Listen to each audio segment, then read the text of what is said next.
Yesterday, the world awoke to a subtle but terrifying fracture in language. A single word had vanished from every tongue, every mind, every book. Nobody could remember what it had meant.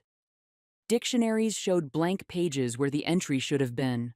Conversations faltered mid-sentence when someone tried to use it, only to realize their mouth carried no sound, their mind no definition. The news channels were frantic, scientists baffled, poets grieving. They called it the silence. Children tugged at their parents' sleeves, asking what the word was, but the parents could only shrug, their eyes wide with the hollow space of something stolen. Among those who felt the loss most keenly was Elias Varon, a history teacher in his 40s. Elias had always loved words, treating them like fragile artifacts preserved in memory.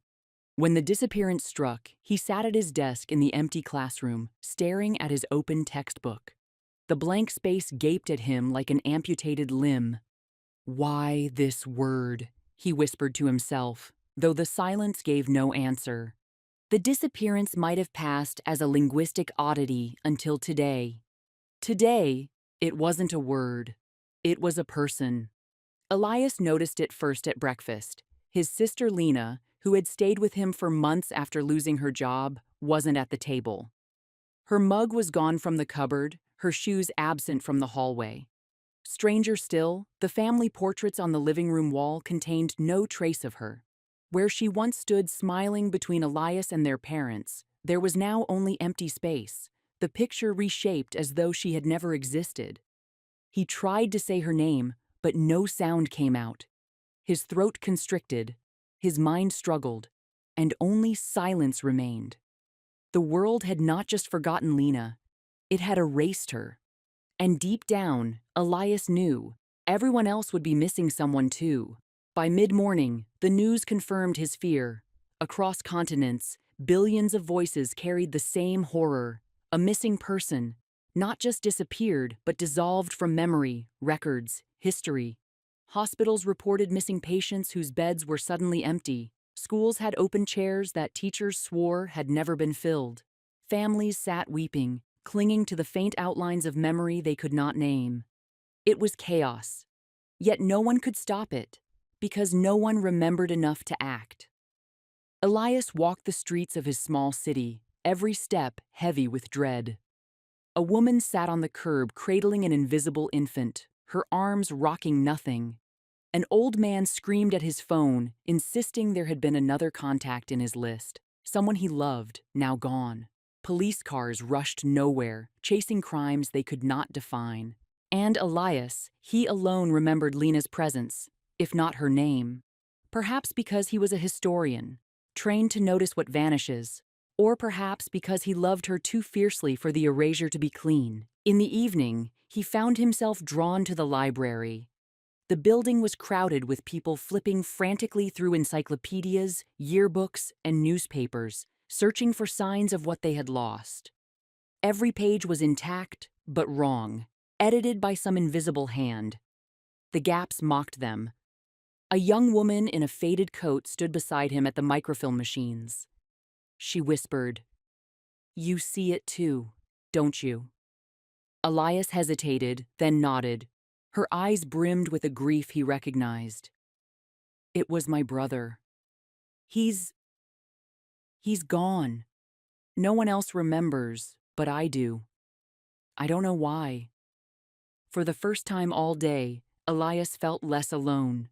She leaned closer, her voice trembling. What if yesterday was just the beginning? First a word. Today, a person. Tomorrow, what? The thought struck Elias with brutal clarity. This wasn't random, it was escalation.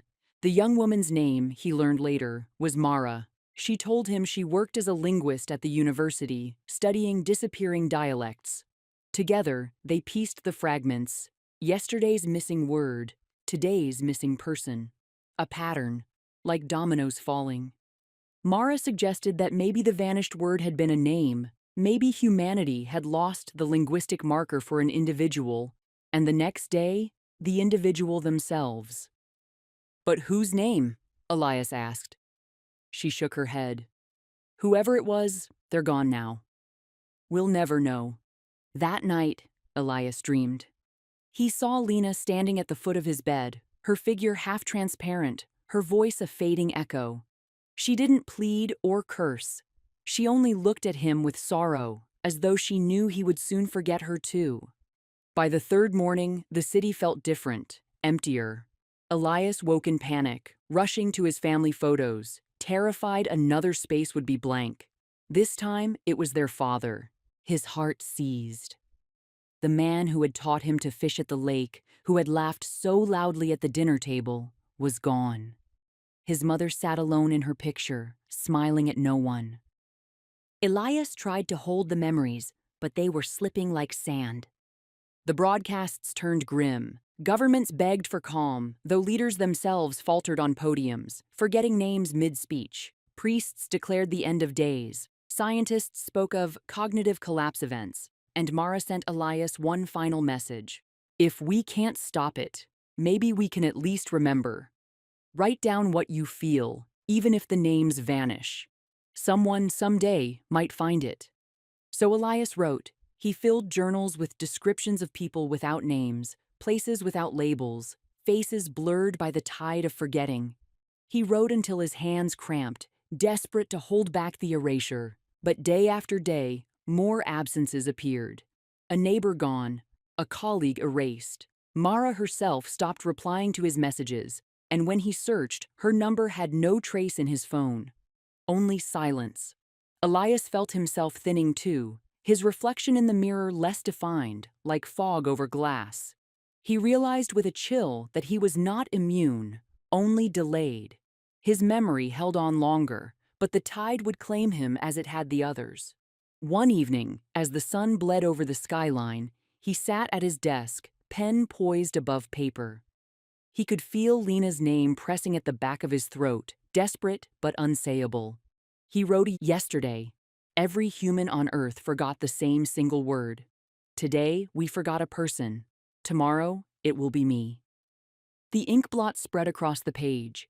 He closed the journal, and in the silence, Elias whispered into the void, not knowing if anyone, anywhere, would remember. I was here.